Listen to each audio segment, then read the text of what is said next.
Magandang umaga at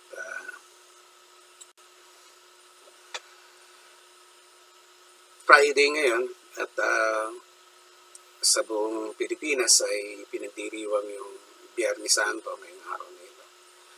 Ito yung araw kung kailan ang Panginoong Hesus ay ipinako doon sa krus at ito yung araw na ibinigay ng Panginoong Hesus ang kanyang buhay upang tubusin ang kasalanan ng lahat na nagkasala sa Diyos ng mga tao. Sa maraming pagkakataon, itong kwento tungkol sa pagkapako at pagkamatay ng Panginoong Hesus doon sa krus ay mayroong mga hindi naniniwala, mayroong mga naniniwala. Yung iba ay nag-imbestiga, binasa nila ang Biblia, at yung iba pagkatapos basahin ito ay sumampalataya sila sa Panginoong Hesus, natanggap nila ang pangako ng Diyos, at yung iba naman binaliwala ito at parang isang kwento lang ito sa kanila, isang alamat, pero sa mga sumasampalataya ito yung kanilang buhay. Halos katanghaliang tapat, ipinako nila ang Panginoong Hesus sa krus, nanginginig ang kanyang buong katawan, nakapatong ang koronang tinik sa kanyang ulo. Puro sugat, latay ang likod, ang harap ng kanyang katawan, nakapako ang kanyang kamay, kaliwat kanan doon sa krus, at ang kanyang paa ay magkapatong na ipinako. Nanginginig, hirap na hirap siya habang pinagmamasdan niya yung mga tao sa kanyang harapan. Nandoon yung mga nag-akusa sa kanya, yung mga nagdemanda. Nandoon yung mga sundalo na nagpako sa kanya doon sa krus. Nandoon yung ilan sa mga babaeng alagad niya at yung isang kanyang alagad, yung isa niyang alagad. Nandoon yung mga taong nag-observe, yung mga maaaring ang ilan doon ay mga napagaling niya sa kanilang karamdaman, nakakita ng kanyang mga himalang ginawa. Patuloy pa rin lumilitaw sa isipan ng mga tao nung panahon na yon, bakit kinailangang mangyari kay Jesus ang nakakapanghilakbot na pangyayari sa kanyang buhay, samantalang wala naman siyang kasalanang ginawa. Sinagot yan ni Pablo sa kanyang aklat, sa kanyang pagsulat sa mga taga-Galatians, sa Galatians chapter 3 verses 13 to 14. Tinubos tayo ni Kristo mula sa sumpa ng kautusan nang siya'y maging sumpa para sa atin, sapagkat nasusulat, sumpain ang bawat binibitay sa punong kahoy. Upang kay Kristo Jesus ang pagpapala ni Abraham ay dumating sa mga hentil, upang ating tanggapin ang pangako ng Espiritu sa pamamagitan ng pananampalataya. Sa paliwanag ni Paul sa sulat niya sa mga taga-Galatia, si Kristo ang tumubos sa ating mga kasalanang pagsuway sa kautusan, at ang hindi pagsunod sa kautusan, ito'y may katampatang sumpa. At si Kristo ay umako ng lahat ng sumpa, bunga ng ating pagsuway sa kautusan, nung siya'y ipako doon sa krus. Ginawa ito ng Panginoong Hesus upang ang lahat ng pagpapala ni Abraham ay dumating din sa atin. Yung kapatawaran ng kasalanan, kalayaan, at kapanatagan ng isip, buhay na walang hanggan, upang tanggapin ng Espiritu sa pamamagitan ng pananampalataya. Ito yung dahilan kung bakit pumayag ang Panginoong Hesukristo na mamatay siya doon sa krus. Pahirapan siya at sumpain upang ikaw, na tulad kong nagkasala sa Diyos, hindi yung sumpa ng pagsuway ang matanggap natin, kundi yung pagpapala, bunga ng ginawa ng Panginoong Hesus para sa atin doon sa krus. Habang siya'y nakapako doon, mayroon siyang mga salitang binitawan, at ito ay traditional na mapagpakinggan ninyo sa mga simbahan tuwing Biyernes Santo, kung tawagin ito'y ang huling 7 wika. Ang unang wika na binanggit ng Panginoong Hesus ay mababasa natin sa Luke 23:34. Ama, patawarin mo sila sapagkat hindi nila alam ang kanilang ginagawa. Ang ikalawang wika ay mababasa natin sa Lucas 23:43. Sinasabi ko sa iyo, ngayon din, isasama kita sa paraiso. Anong ibig sabihin ng Panginoong Hesus sa salitang ito? Ang ikatatlo ay mababasa natin sa John chapter 19 verses 26 to 27. Babae, narito ang iyong anak. Anak, narito ang iyong ina. Anong ibig sabihin ng Panginoong Hesus dito?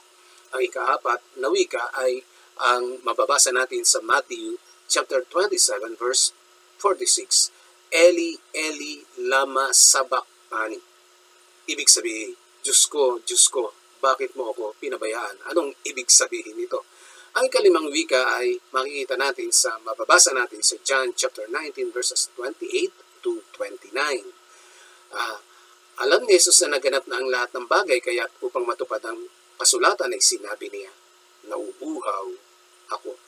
Ang pang-anim na wika ay mababasa natin sa John chapter 19 verse 33. Nang masipsik na ni Jesus ang alak, sinabi niya, naganap na. Ang ikapitong wika ay mababasa natin sa Luke 23 verse 46. Ama, sa mga kamay mo'y ipinagtatagubilin ko ang aking espiritu. Ito pong mga salitang ito ay mayroong mga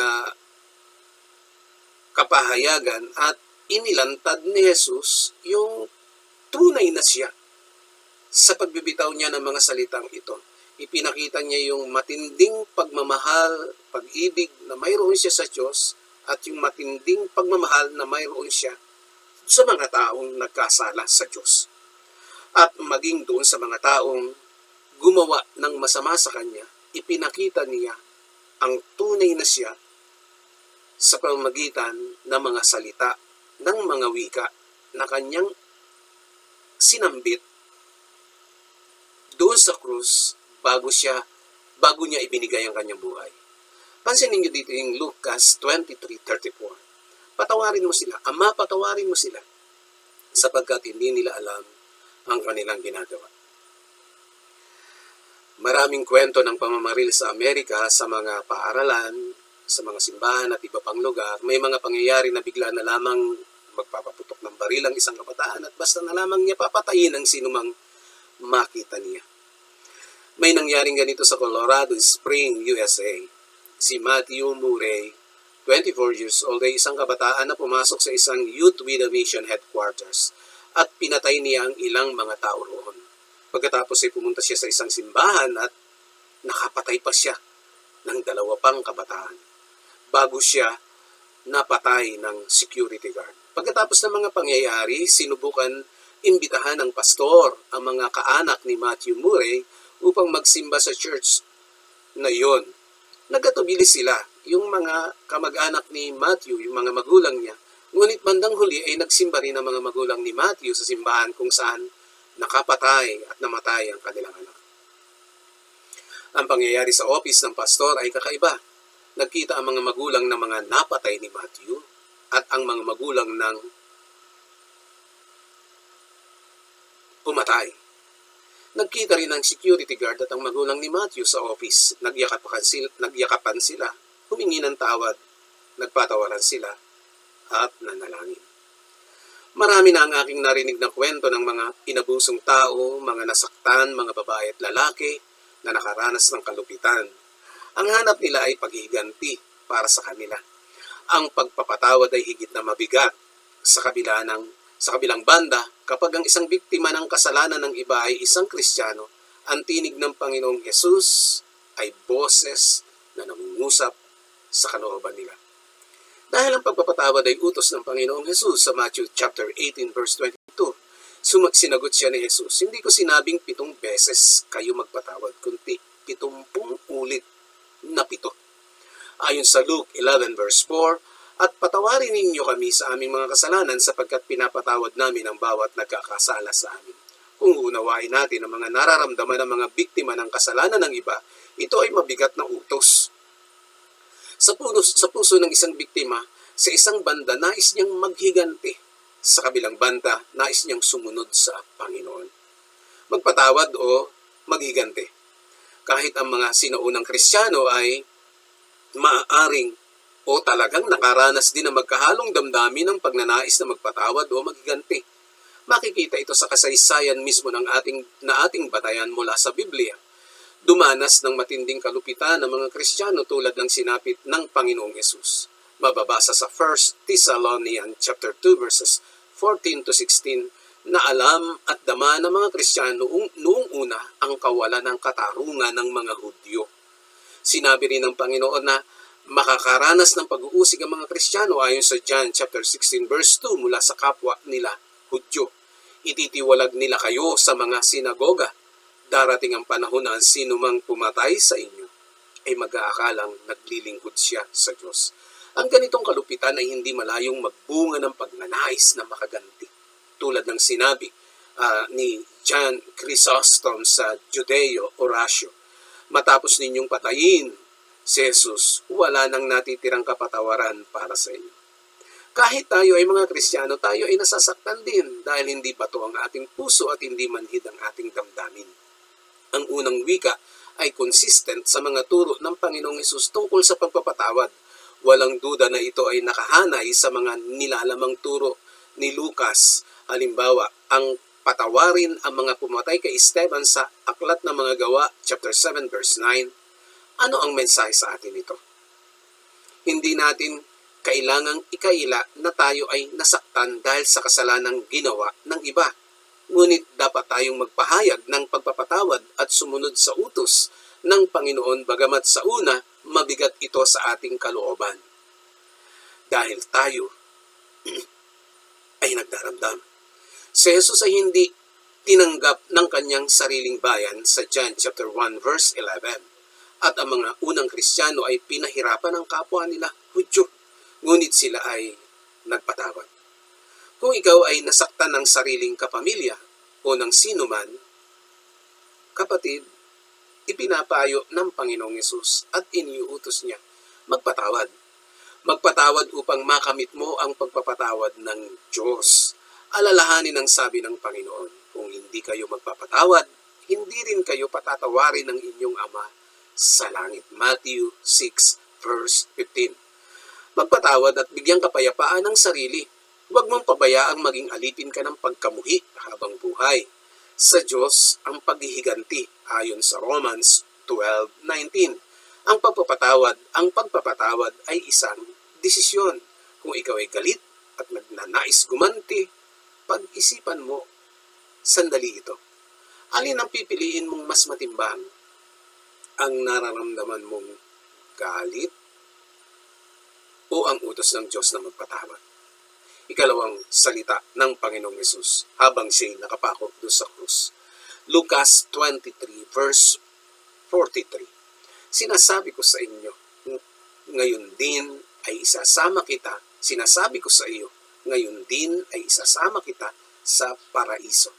Sa ating pagsisimula, magandang aralin natin ang kaibahan ng nilalaman ng Ebanghelyo ni Lucas kung ikukumpara sa ibang Ebanghelyo tungkol sa kwento ng dalawang salarin na ipinako kasama ng Panginoong Yesus.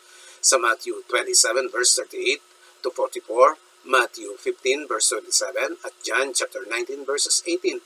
Binanggit lamang na ang dalawang salarin sa Mateo, pareho nilang tinuya si Jesus. Sa Mateo 27, 38, 44, sa Magandang Balita Biblia, ganito ang nakasulat.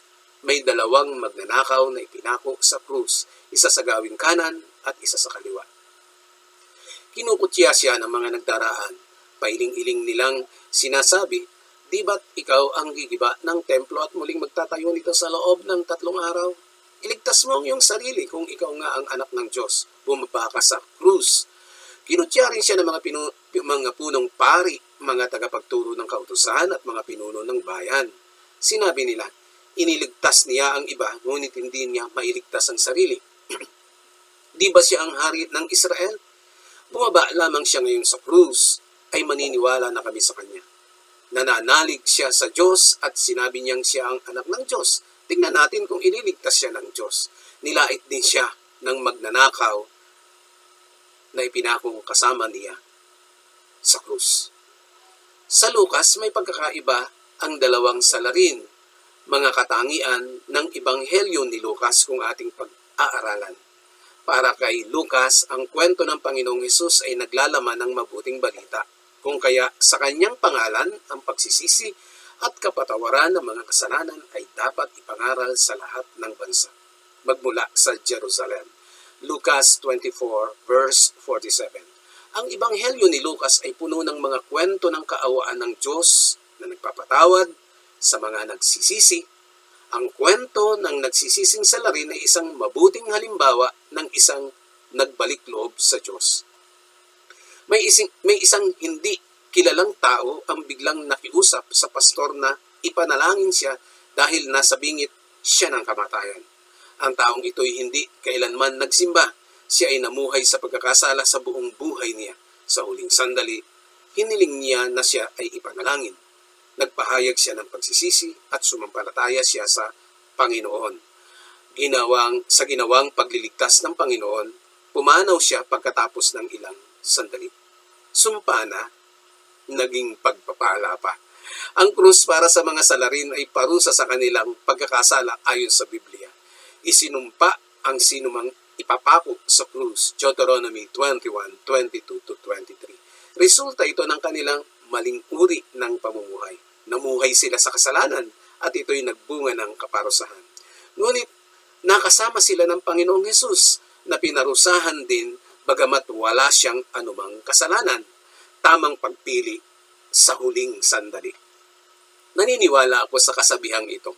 Life is made up of choices and not of chances. Para kay Lucas, ang Diyos ay nagpapatawad hanggang huling sandali.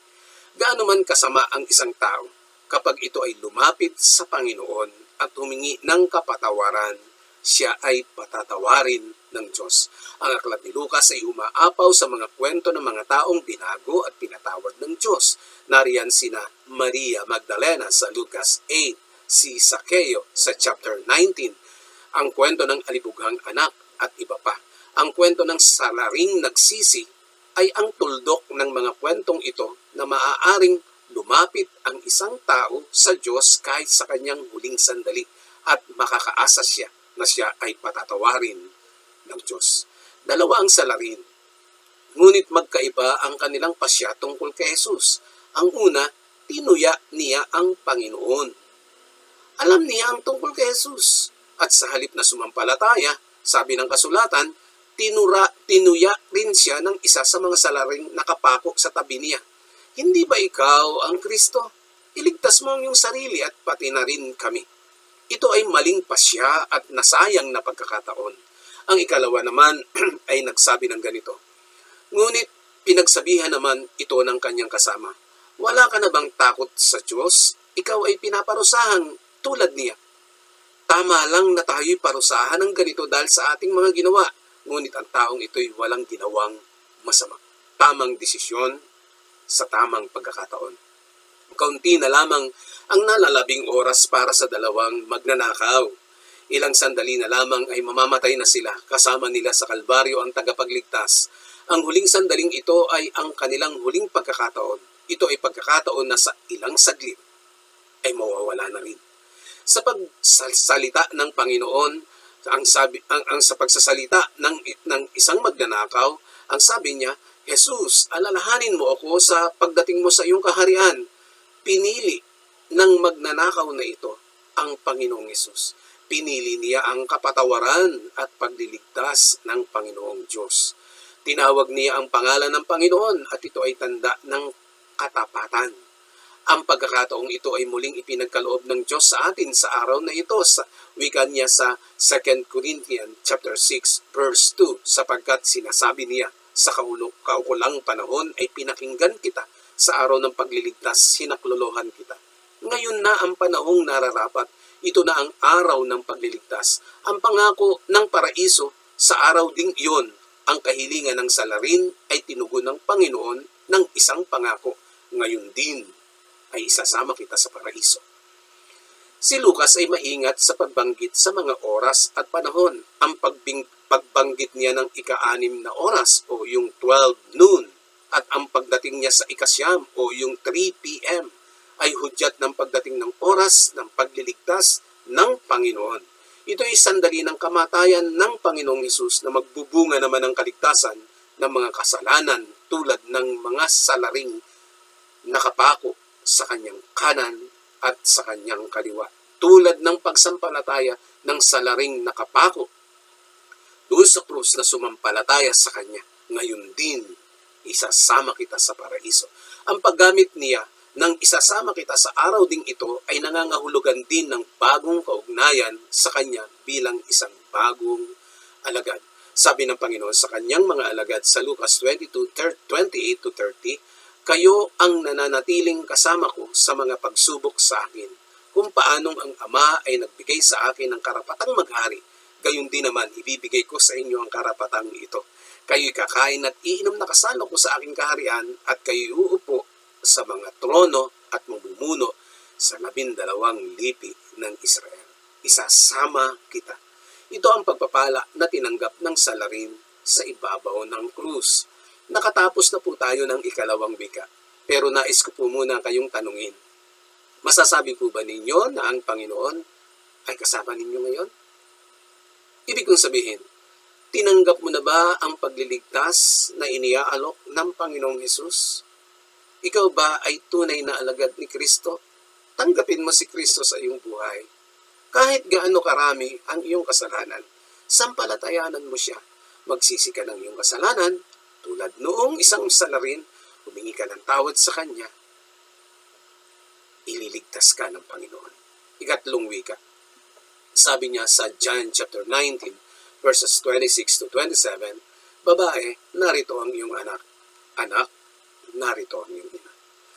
Ang talatang ito sa Ebanghelyo ni Juan, ang talatang ito ay sa Ebanghelyo lamang ni Juan natin mababasa. Makikita kung gaano kalapit ang Panginoong Hesus kay Juan. Isang pang malapit sa Panginoong Hesus, siyempre ang kanyang ina. Wala nang hihigit pa sa kalapitan ng isang anak sa kanyang ina. Mahalaga ang pagkakaroon ng malapit na kaugnayan sa Diyos. Mga kapatid, ito po ay napakahalaga. Si Abraham minsan ay tinawag na kaibigan ng Diyos ayon sa Santiago o sa James chapter 2 verse 23. Natupad ang sinasabi ng kasulatan. Si Abraham ay sumampalataya sa Diyos at dahil dito, siya itinuring ng Diyos bilang isang taong matuwid at tinawag siyang kaibigan ng Diyos. Minsan ding sinabi ng Panginoon sa mga alagad, hindi ko na kayo itinuring na alagad, kundi mga kaibigan. Mababasa natin yan sa John chapter 15 verse 15. Ang kanilang kaugnayan kay Kristo. Sa tagpong ito, may 3 tauhan na nanatili sa paanan ng krus, ang 3 Maria. Mariang ina ni Jesus, Mariang asawa ni Cleopas, at si Maria Magdalena, at ang isang alagad na hindi pinangalanan. Sa dinami-dami ng mga alagad. Sila lamang ang sinasabing nanatili upang samahan ang Panginoon sa kanyang pagdurusa. Ganoon kalalim ang pagmamahal nila sa Panginoong Hesus. Kung ikukumpara sa salaysay ni Lucas, ang mga kababaihan ay nagmamasid lamang mula sa malayo. Sa Luke 23 verse 49, gayon din ang sabi ni Marcos sa Marcos 15 verse 40. Samantala sa John chapter sa aklat ni Juan, sila ay nasa paanan ng Panginoong Hesus. Ang naroon ang mga nanlilibak sa Panginoong tulad ng mga Pariseo, mga sundalo, mga dumadaang mamamayan na tumutuya sa Panginoong Hesus at ang 2 nakapako sa krus. Ang manatili sa panig ni Hesus ay napakahirap gawin sa panahong iyon, sa tagpong iyon. Dahil maaaring ito'y ikamatay din nila. Maaari nilang ikamatay ang pagpunta nila doon mismo sa paanan ng Panginoong Hesus upang ipakita sa madla na sila'y mga alagad ng Panginoong Hesus. Ipinapakita nito ang kanilang malapit na kaugnayan sa Panginoong Hesus. Habang yung ibang mga alagad ay nagtatakbuhan at nagtatago, nandito ang tatlong Maria at ang isang alagad, ipinakita nila ang walang takot na pagmamahal nila sa Panginoong Hesus, ang ina at alagad ni Hesus. Sa lahat ng naroon, pinagtuunan ng pansin ni Juan ang ina at ang alagad. Ang tinutukoy na ina ni Hesus ay walang iba kundi si Mary. Ang nakakatawag pansin sa atin ngayon ay ang pagtawag na babae o ginang ng Panginoong Hesus sa kanyang sariling ina. Hindi ito natural o inaasahan, ngunit ito'y inulit lamang ni Juan dahil sa kasalan sa Cana. Sa John chapter 2 verses 1 to 10, tinawag din ni Jesus ng Panginoong Hesus na babae si Mary, yung kanyang ina. Babae, ang iyong anak. Ang babae ay inutusan ng Panginoon na tanggapin ang alagad bilang kanyang anak. Ang babae at alagad, kung ganun, ay ang bagong ugnayan na tinatag ni Kristo sa krus sa pagitan ng church at ng mga alagad. Ang nasabing alagad ay ibinigay ni Kristo sa ina bilang bagong ugnayan ng mga alagad na mag-iingat sa church. Ibig sabihin, doon sa Kalbaryo ay mayroong utos si Jesus na dapat kupkupin ng church upang ituring silang anak. Bagamat sila ay dating nasa panig pa ng mga pumatay kay Jesus tulad ni Nicodemo o Joseph of Arimathea, ano ang kahulugan ng bagong ugnayang ito? Ang ina ni Jesus sa Ebanghelyo ni Juan ay sumisimbolo sa church na mag-iingat sa mga dati at bagong alagad bilang ina nila. At gayon din ang alagad sa paanan ng krus ay sumisimbolo sa mga Kristiyanong nagpapakita ng katapatan sa Panginoon na arugain ang church bilang kanilang bagong ina. Ang bagong kaugnayang ito ay sa antas ng espiritual bilang mga alagad ng Panginoong Jesucristo. Ang mga Christians sa community ni Juan ay hindi ipinanganak sa laman. Kung kaya, ang kwentong ito ay hindi maaaring lamang tungkol sa ina at anak dito sa lupa. Ito ay mayroong espiritual na kaugnayan ng pamumuhay sa bagong kaugnayan sa church. Ang kaugnayang ito ay pinatitibay ng Espiritu Santo na nagkakaloob sa atin ng bagong kapanganakan. At ito ang ating katibayan na tayo mga anak ng Diyos. Ang ina o ang church, ang iyong anak o ang mga alagad, pagiging ina ng church sa mga alagad. Ang ina o church ay community of believers. Ang anak o ang mga alagad, ito yung mga follower ng Panginoong Jesus. Ang church ay lugar ng bagong kapanganakan ng mga taong nagbabagong buhay. Si Nicodemo at Joseph of Arimathea ay halimbawa ng mga taong miyembro ng Sanhedrin. Sila ay may kapangyarihan ngunit naging tagasunod ng Panginoong Jesus. Si Nicodemo ay pinuno ng mga Pariseyo at naroon siya sa libing ng Panginoong Jesus. Mababasa natin yan sa John 19:39. Sinabi rin sa Gawa 6:7 na maraming pari sa templo ng Jerusalem ang naging Kristiyano. Ang sinturyon na nakasaksi sa kamatayan ng Panginoon ay kumilala rin habang nakabayubay sa krus ang Panginoong Jesus. Sa bandang huli, si Pablo na dating umuusig sa iglesia ay kinatagpuri ng Panginoon at inutusan ng Panginoon upang puntahan siya ni Ananias. Takot si Ananias dahil inuusig ni Saulo ang iglesia noon. Gayunman, siya'y sumunod sa utos ng Panginoon. Ngunit sinabi sa kanya ng Panginoon, pumunta ka roon sapagkat pinili ko siya upang ipangaral ang aking pangalan sa mga hentil, sa mga hari at sa mga anak ng Israel. Bilang ina, tungkulin natin ang dalawang bagay, manganak, manghikayat ng bagong kaanib. Gayon din ang mga magdisipulo ang gumabay sa bawat alagad upang lumago at maging kagamit-gamit sa paglilingkod. Anak ang iyong ina, pagiging anak ng mga alagad sa church. Ang bilang alagad ay pagtanggap ng bagong tungkulin upang alagaan ang church at palaguin ito. Tulad ng pag-aaruga sa ina, sa laman, ang bawat alagad ay nararapat kumuha ng bahaging tungkulin o gawain upang ang church ay lumago. Ephesians chapter 4 verse 16. Ang kamatayan ni Jesus ay hudyat ng pagsisimula ng paglago, pagdami ng mga tagasunod ng Panginoong Hesus. Dahil ang mga nakasaksi sa kanyang kamatayan at muling pagkabuhay ay nagsimulang sumampalataya ang marami, gaya ng kanyang sinabi sa mga alagad. At kung paanong itinaas ni Moises ang tansong ahas do sa ilang, gayon din kailangang maitaas ang anak ng tao upang ang sinumang sumampalataya sa kanya ay magkaroon ng buhay na walang hanggan. John chapter 3 verses 14 to 15.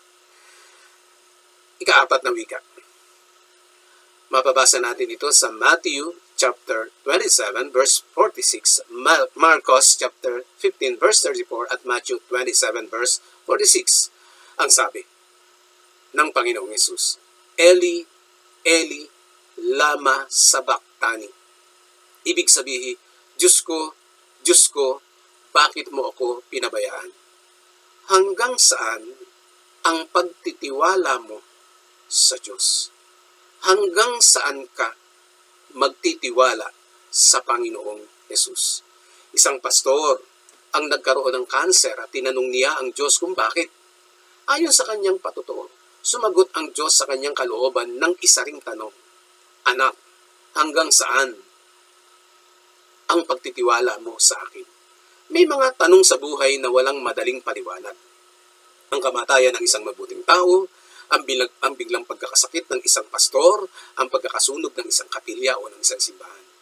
Isang aklat na sinulat, ang mababasa ninyo'y ganito, When bad things happen to good people. Dahil namatay ang anak niya, nang sumulat ng aklat na ito, sa sakit na progeria, mabilis na pagtanda, walang kagamutan at nauwi sa tiyak na kamatayan, napuno ng pagtatanong ang kanyang buhay ng mga tanong na bakit? Ito'y tanong na itinanong niya sa Diyos. Si Jesus man ay nagtanong ng bakit sa kanyang ama. May isang uri ng suffering na pinapayagan ng Diyos dahil mayroon siyang mas makabuluhang dahilan. Ito ay ang mga tinatawag na meaningful suffering. May mga bagay na mahirap unawain na maaaring ipagawa sa atin ng Diyos para sa kabutihan ng mas nakakarami. Halimbawa rito ang mga sakripisyo ng mga bayani o sakripisyo ng mga magulang para sa anak. May mga bagay din na masakit, mahirap tanggapin o mahirap ipaliwanag, na pinahintulutan ng Diyos sa buhay natin at Diyos lamang nakakaalam kung bakit. Maiintindihan din natin ito sa banda-banda roon. Halimbawa, sa buhay ni Jose sa Genesis. Makikita nyo dito yung hirap na pinagdaanan ni Jose dahil sa pagsunod sa Diyos. Subalit may mga meaningless suffering din. May mga paghihirap na bunga ng kawalan ng katarungan o kasalanan na nagdudulot ng pang-aapi. Paghihirap ng marami ay hindi naman kalooban ng Diyos at matatawag nating meaningless suffering. Sakripisyo sila na walang mabuting bunga. Ang ganitong paghihirap ay taliwas sa nais ng Diyos. Ang naganap sa buhay ng Panginoong Yesus ay isang meaningful suffering. Gumawa siya ng sakripisyo para sa ikabubuti ng lahat ng tao. Ang hindi pagsagot ng Ama sa kanyang mga bakit ay pangsamantala lamang dahil ang dulo ng kanyang sakripisyo ay tagumpay para sa Diyos. Alam ni Jesus ang sagot sa kanyang tanong, kaya sa pananahimik ng Ama, lubos pa rin ang kanyang pagtitiwala. Ang salitang ito ay may kinalaman sa awit 22. Ito ay awit o panalangin na nagsimula sa pagtatanong sa Diyos at nagwakas naman sa pagtitiwala sa katapatan ng Panginoon. Ayon sa awit 22 ng Magandang Balita Biblia, ito ay katahan ni David, verse 22, O Diyos ko, bakit mo ako pinabayaan? Sumisigaw ako ng saklolo, ngunit bakit di mo ako tinulungan? Araw-gabi tumatawag ako sa iyo, O Diyos. Di ako mapanatag, di ka man lang sumasagot. Ngunit ikaw ang banal na pinararangalan at sa Israel ikaw ay pinapupurihan. Ang mga pinuno namin nagtiwala sa iyo umasa kaya sila'y iniligtas mo. Tumawag sila sa iyo at sa panganib ay nakawala. Nagtiwala sila sa iyo at di naman sila napahiya. Kung uutusan ka ng Diyos na dumaan sa mahirap na sakripisyo alang-alang sa ikabubuti ng marami, Susunod ka ba at magtitiwala sa pansamantalang pananahimik ng Diyos? Bilang alagad ng Panginoong Hesus, huwag sana tayong matakot na humarap sa mga sakripisyo ng paglilingkod. Huwag nating pabayaang manghina ang ating pananampalataya. Tapat ang Diyos at matuwid, hindi niya bibitawan sa ere ang kanyang mga lingkod. Ang Diyos, bagamat minsan ay nananahimik, ay mananatiling tapat. Hindi kailanman tatalikuran ng Diyos ang sinumang hindi tatalikod sa Kanya sa gitna ng pagsubok. Kung kaya ang wakas ng awit 22 ay panalangin ng pagpupuri, pagtatagumpay sa kabila ng paghihirap at pag-iisa. Kapag tayo ay sumusunod sa Diyos sa Kanyang panawagan upang magsakripisyo para sa ikabubuti ng mas marami, darating din tayo sa puntong magdiriwang tayo sa tagumpay ng Diyos sa ating buhay. Amen. Ang panglima o ang ikalimang wika ay mababasa natin sa John chapter 19 verses 28 to 29. Alam ni Jesus na naganap na ang lahat ng bagay, kaya't upang matupad ang kasulatan ay sinabi niya, nauuhaw ako. May isang mangkok doon na puno ng maasim na alak, inilubog nila rito ang isang espongha, ikinabit yon sa isang tangkay ng hisopo at idiniit sa kanyang bibig. Nakakalungkot na sa ating panahon. Hindi na nahihingi ang tubig. Ibinebenta na. Sa oras na yun, humihingi ang Panginoong Hesus ng isang simpleng bagay na available naman, tubig. Karamihan sa panahong iyon ang magbaon ng tubig. At may maraming nagbibigay ng tubig sa iba. Ang forma ito ay forma ng pagkakawanggawa. Marami ring mga daluyan ng tubig mula sa mga bundok papuntang bayan, kung kaya sagana ang tubig noon sa Israel. Pahingi ng inumin dahil uhaw ako. Ito ay inaasahan sa Panginoon, isang natural na mangyayari sa isang taong hindi nakatikim ng tubig ng ilang araw mula nang dakpin siya. Binugbog, ibinilad sa mainit na araw, habang ang dugo niya at pawis ay patuloy na nawawala mula sa kanyang katawan. Ang buhay ng Panginoong Hesus ay nakatala sa Biblia, lalo na sa Lumang Tipan. Ang buhay niya ay katuparan ng hula na nakasulat sa banal na kasulatan sa Aklat ng Awit 69. Simpleng kahilingan na may maling katugunan. Verse 21, sa halip na pagkain nang ako'y magutom, ang dulot sa akin mabagsik na lason. Suka at di tubig ang ipinainom. Maraming simpleng bagay na hinihiling ang Panginoon mula sa atin na maaaring ipaglingkod sa Kanya tulad ng paghingi niya ng tubig. Simpleng kahilingan ng tulad ng mahalin natin siya. Magmahalan tayo. Magkaisa tayo. Maglingkod tayo sa Kanya. Gumawa sana tayo ng mabuti at umiwas sa anumang uri ng kasalanan. Ang paghingi ng tubig ay ang siyang narinig mula sa Panginoon. Ito ay isang simpleng paglilingkod, ngunit ano ang kadalasang ibinibigay natin sa Diyos? Paano ba tayo tumutugon? Nang humingi siya ng tubig, hindi tubig ang ibinigay sa kanya, kundi alak na maasim. Isang mapait at maasim na inumin. Isang mapait at maasim na tugon. Madalas nating pinupuna ang mga nagpaparusa sa Kanya. Ngunit sa ating pagsuway sa Diyos, parang wala tayong pinagkaiba sa kanila. Tubig ang hiniling, suka ang pinatikim. Hindi kaya ganito rin ang ating nagiging tugon tuwing may kahilingan ang Diyos sa atin? Nais nating maging manhid ang Diyos sa ating mga pag-ayaw. Gusto nating sanayin ang Diyos sa ating mga pagsuway. Ayaw nating ibigay ang eksaktong hinihiling ng Diyos. Halimbawa, kung ang isang politiko ay nagpapatawag bilang siya'y isang Kristiyano, ngunit naniniwala siyang imposible ang makaiwas sa kasalanan ng korupsyon, hinihiling ng Diyos ang kanyang pagsunod upang manatiling malinis, pero pilit kinakatwiran ng taong ito na mauunawaan siguro ako ng Diyos kung magnanakaw ako sa gobyerno dahil ito ang kalakaran. Malinaw na hindi niya ibinibigay kung ano ang mismong kahilingan ng Panginoon. Taliwas ang kanyang ginagawa. humihiling ng tubig, ngunit suka ang ibinibigay. Ang kahilingan ng Panginoon ay tubig. Pero ano po ba ang ibinigay natin sa Kanya? Suka at abdo para suka at abdo pa rin ba ang ibibigay natin sa Kanya? Tubig ang kahilingan ng Panginoong Hesus. Nauuhaw siya sa iyong pagsunod. Kung ano ang kinauuhawan ng Panginoon, ay siya sana ang ating ibigay. Ang sabi ng Panginoon, kung mahal ninyo ako, sundin ninyo ang aking mga utos. Simpleng kahilingan mula sa tagapagligtas at sa pamamagitan ng katagang ito ay natupad ang nasasaad sa kasulatan ayon sa awit 69:21.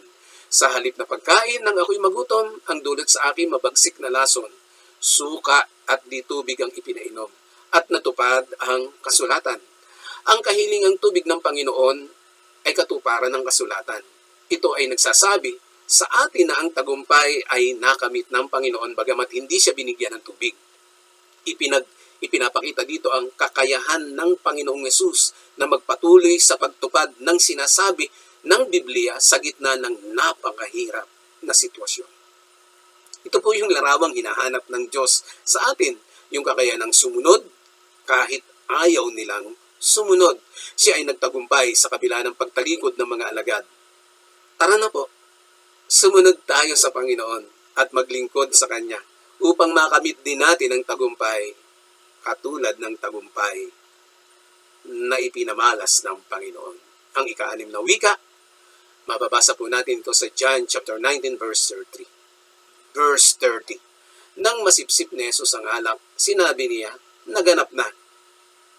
Inuyuko niya ang kanyang ulo at nalagot ang kanyang hininga. Ayon sa verse 28, alam ni Jesus na naganap na ang lahat ng bagay. Sa mga magtatapos na sa pag-aaral, ito ay salitang nagbibigay ng ginhawa. Ito ay salita ng tagumpay mula sa isang nakagawa ng kanyang misyon.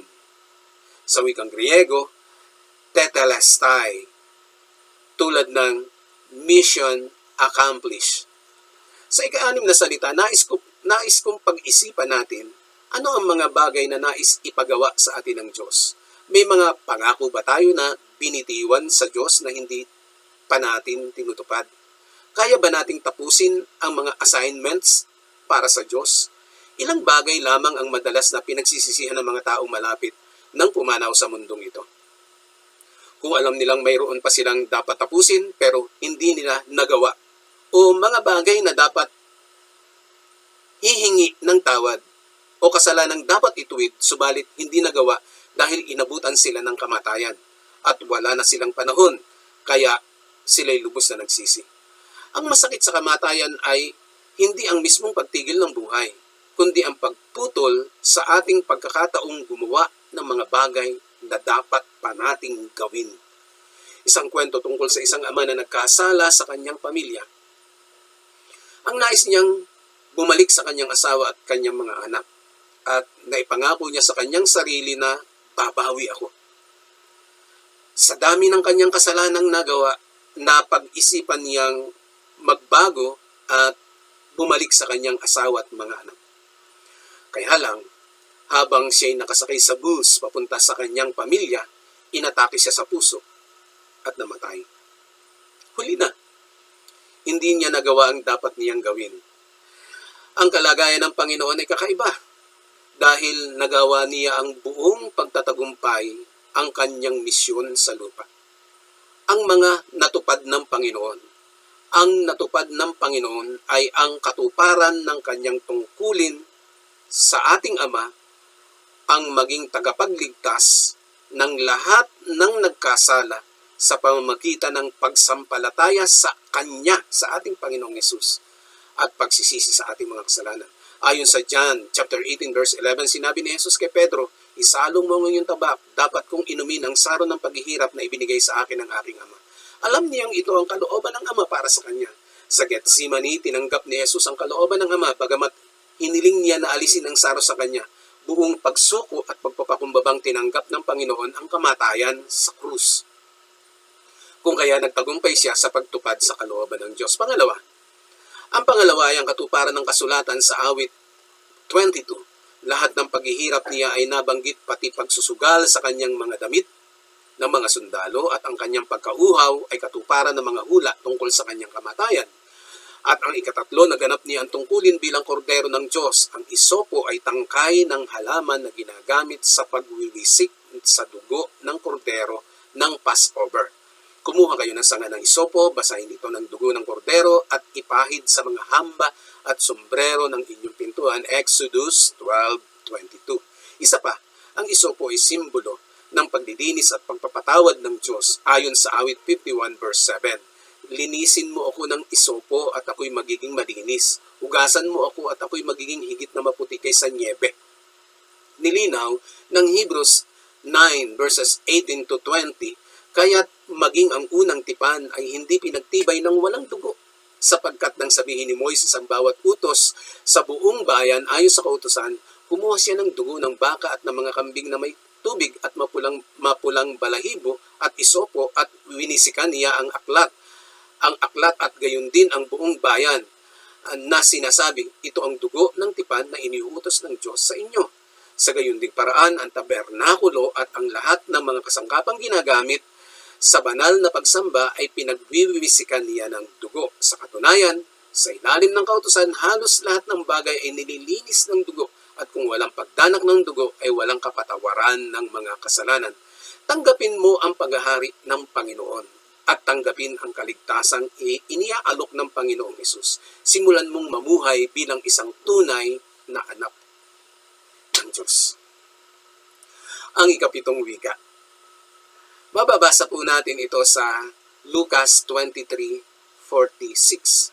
Ang sabi ng Panginoong Hesus, Ama, sa mga kamay mo'y ipinagtatagubilin ko ang aking espiritu. Ang buhay natin ang pinakamahalagang kaloob ng Diyos. Ang maganda dito, hindi lamang tayo para sa buhay dito sa lupa. Nilikha tayo ng Diyos para sa buhay na walang hanggan. At nandito tayo sa kasalukuyan upang maghanda sa isang buhay na walang katapusan. Ngunit bago ito mangyari, dadaan muna tayo sa karanasan ng kamatayan. Ayon sa Ecclesiastes, chapter 12 verse 7, ang kamatayan ay may dalawang yugto. Ang katawang lupa ay babalik sa lupa at ang espiritu ng tao ay babalik sa kanyang lumikha. And the dust returned to the ground it came from. And the dust returned to the ground it came from. And the spirit returns to God who gave it. Ito ay katotohanan ng kagandahan at lawak ng kahulugan ng salitang buhay. Dahil higit ito sa limitadong pangunawa ng marami tungkol sa buhay at kamatayan. Totoo ang kamatayan, ngunit mayroong Diyos na lumikha ng buhay at kaya niyang lumikha ng buhay sa gitna ng kamatayan. Higit sa buhay dito sa lupa, ang kaloob ng Diyos. Nakakalimutan ito ng marami na nagiging obsessed sa buhay na ito dito sa lupa.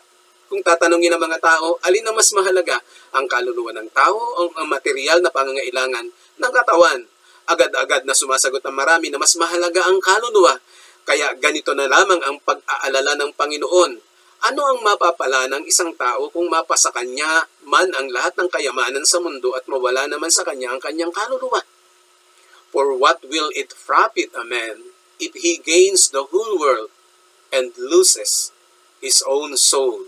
Mark 8:36. Ganun man, madalas makalimutan ito ng marami. Nakakalimutan nilang alagaan at ihanda ang kanilang kaluluwa sa pagbabalik nito sa Diyos. Babalik kasi ito sa Diyos. Ang ipinagkatiwala sa atin ng Diyos, ang ating espiritu, ay isang napakahalagang bagay na dapat nating gawin para sa ating sarili. Nais ng Diyos na makasama tayong lahat sa buhay na walang hanggan. Kilalanin mo ang Ama. Ama, sa iyong mga kamay, itinatagubilin ko ang aking espiritu. Yan ang sabi ng Panginoong Hesus bilang pagkilala sa Ama. Maaaring marami na ang ating narinig na sermon o mensahe tungkol sa 7 wika ng Panginoong Hesus sa krus. At sa araw na ito, patuloy na nagpapakilala ang Ama sa atin. At lalong lalalim ang ating pagkakilala sa Kanya sa pamamagitan ng pagbubulay-bulay natin ng 7 last word. Sino nga ba ang Ama ng Panginoong Hesus? Makilala lamang natin ang Ama, makikilala lamang natin ang Ama sa pamamagitan ng Panginoong Hesus. Ang ikapitong wika ay nagpapatunay na ang Ama ay nakikipag-ugnayan sa mga anak niya. Nakikita natin ang matibay na kaugnayan ng anak sa Ama sa salitang ito.